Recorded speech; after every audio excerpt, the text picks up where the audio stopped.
ரக்ஷித்தும் பாத்தீங்கன்னா அப்பு கிட்ட நான் உங்க வீட்ல வந்து பேசுறேன்னு சொன்னாலும் நம்ம அப்பவும் பாத்தீங்கன்னா நீங்க என்ன பேசினாலும் எங்க வீட்ல உள்ளவங்க நம்ப மாட்டாங்க. உங்களுக்கு என்னால எந்த ஒரு பிரச்சனையும் வரக்கூடாதுன்னு ராஜினாமா லெட்டர் கொடுத்தாலும் நம்ம ரக்ஷித்தும் பாத்தீங்கன்னா ஊர்வாய் அப்படிதான் ஏதாவது சொல்லிக்கிட்டே இருக்கும். அதெல்லாம் பெருசா எடுத்துக்கலாமா? உடனே அப்பவும் பாத்தீங்கன்னா நீங்க என்னால எப்பவும் அசிங்கப்படக்கூடாது. உங்களை விட்டு இந்த ஊரை விட்டு போறதுதான் எனக்கு ரொம்ப நல்லதுன்னு சொல்லிட்டு ஆபீஸை விட்டு வெளியே போயிருவாங்க.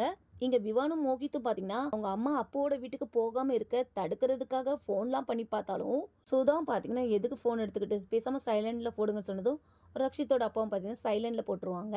இன்னொரு பக்கம் லலிதனவோ என்னடா இவளை அசிங்கப்படுத்தி அனுப்புனா அதுக்கு பிறகு அவங்ககிட்ட போய் சண்டை போடுவான்னு பார்த்தா தேங்க்யூ சொல்லிட்டு இருக்கா. விட்டா அவன் கூடவே சேர்ந்துருவா போலயே. இதை நம்ம சும்மா விடக்கூடாதுன்னுட்டு அடுத்த திட்டம் போட ஆரம்பிச்சிருவாங்க. இங்க அப்போ பத்தி உண்மை தெரியாம சுதாவும் வந்து அவங்க அம்மா கிட்ட பொண்ணு கேட்க நம்ம அப்போட அம்மா இப்ப எதுக்காக இங்க வந்தீங்க, வீட்டை விட்டு வெளியே போங்கன்னு கத்தையும் உடனே சுதாவும் இப்ப எதுக்காக கத்துறீங்க, என் பையனை மாதிரி ஒரு தங்கமான பையன் உங்க பொண்ணு கிடைப்பானா, இப்பதானே தெரியுது உங்க கௌரவத்தாலதான் இன்னும் உங்க பொண்ணுக்கு கல்யாணமா முடியாம கன்னி பொண்ணா இருக்கான்னு. உடனே அப்போட அம்மாவும் யாரு என் பொண்ணு கன்னி பொண்ணா, 4 வருஷத்துக்கு முன்னாடியே தூம் தாம்னு கல்யாணம் பண்ணி அனுப்பி வச்சவனா, தெரியாம பேசாதீங்கன்னு சொன்னதும் நம்ம சுதா பாத்தீங்க என்ன அப்புக்கு கல்யாணம் முடிஞ்சிட்டா அப்படின்னு உண்மை தெரிஞ்சதுதான் அதிர்ச்சியில கையில இருந்த தட்டை பாத்தீங்கன்னா கீழே போட்டுருவாங்க. தட்டோட சத்தம் கேட்டு நம்ம லலிதோட அம்மா வந்துட்டு இங்க என்ன சத்தம்னுட்டு சுதாவையும் பார்த்து நீங்க என்ன பண்றேன்னு கேட்டதுதான். அதுக்கப்புறம் தான் பாத்தீங்கன்னா நமக்கு சுதாவுக்கே உண்மை தெரிய வரும், சந்திராவோட மருமகன் நம்ம அப்புன்னுட்டு.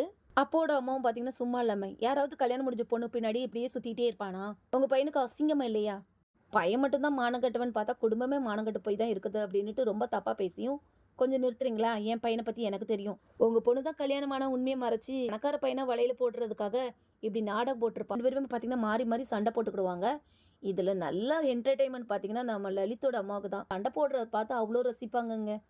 அப்போட அம்மாவும் சுதா கிட்ட இன்னும் எதுக்காக இங்க நின்னுகிட்டு இருக்கீங்க, இப்பவே இந்த வீட்டை விட்டு வெளியே போங்க அப்படின்னு சொன்னதும் சுதாவும் பாத்தீங்கன்னா கோபமா எங்களுக்கு ஒண்ணு இங்க நிக்க தலைவிதி இல்ல, அதுவும் பணக்கார பையனா பார்த்து வளைச்சு போடுற பொண்ணுங்க இருக்கிற இந்த வீட்டுல நான் ஒரு நிமிஷம் கூட நிக்க மாட்டேன்னு சொல்லிட்டு அங்க இருந்து கிளம்பிடுவாங்க. சுதா அங்க இருந்து போனதை பார்த்து நம்ம லலிதோட அம்மாவுக்கு பாத்தீங்கன்னா மனசுல அவ்வளோ ஒரு சந்தோஷம். இவ்வளவு அசிங்கப்பட்டதுக்கு அப்புறம் இனி எப்படி இவ்வளவு மருமகளா ஏத்துக்குவாங்கிற ஒரு சந்தோஷம் தான் அவங்களுக்குள்ள. அதே மாதிரி ரக்ஷித்தும் பாத்தீங்கன்னா வீட்டுக்கு வந்த இடத்துல அவங்க அம்மாவுக்கு உடம்பு முடியலன்னதும் பதறி போய் என்ன ஆச்சு ஏதுன்னு கேட்க விவானும் பாத்தீங்கன்னா நடுவுல வந்து இப்படி அம்மா அப்போட வீட்டுக்கு சம்பந்தம் பேச போனாங்கிற விஷயத்த தெரிஞ்சதுமே சுதாவும் பாத்தீங்கன்னா அப்புக்கு ஏற்கனவே கல்யாணம் ஆயிடுச்சு, அவ வேணும்னே தான் அவன் மனசுல ஆசை வளர்த்திருக்கா, எனக்கு தெரியாதா என் பையனை பத்தி, நானும் நல்லா திட்டிட்டு தான் வந்தேன், என் பையனும் கல்யாணம் முடிஞ்ச பொண்ணு பின்னாடி எல்லாம் சுத்த மாட்டான், உங்க பொண்ணு தான் வேணுக்குனே பையனை ஏமாத்திருக்கான்னு பதில் பேசிட்டு தான் வந்தேன்னு சொல்லியும் ரக்ஷித்தும் பாத்தீங்கன்னா அவங்க அம்மா பார்த்து அப்புக்கு ஏற்கனவே கல்யாணம் ஆயிடுச்சுன்னு எனக்கு தெரியுமா, நான் அவகிட்ட என் காதல சொல்ல போன இடத்துல எனக்கே இந்த விஷயம் தெரிஞ்சதுன்னு சொன்னதும் அவங்க அம்மாவுக்கும் பாத்தீங்கன்னா உண்மையை கேட்டதுதான் தலையே சுத்தி போய் உட்கார்ந்துருவாங்க. மக்களே இப்ப நீங்களே சொல்லுங்க, தப்பு அப்பு மேலையா இல்லனா அப்போ தப்பா பேசின நம்ம சுதா மேலையா, உங்களோட கருத்தை நீங்க கமெண்ட் பண்ணுங்க. அப்புறம் என்னங்க எப்பவும் சொல்றதுதான் மறக்காம நம்ம சேனலை சப்ஸ்கிரைப் பண்ணிக்கங்க.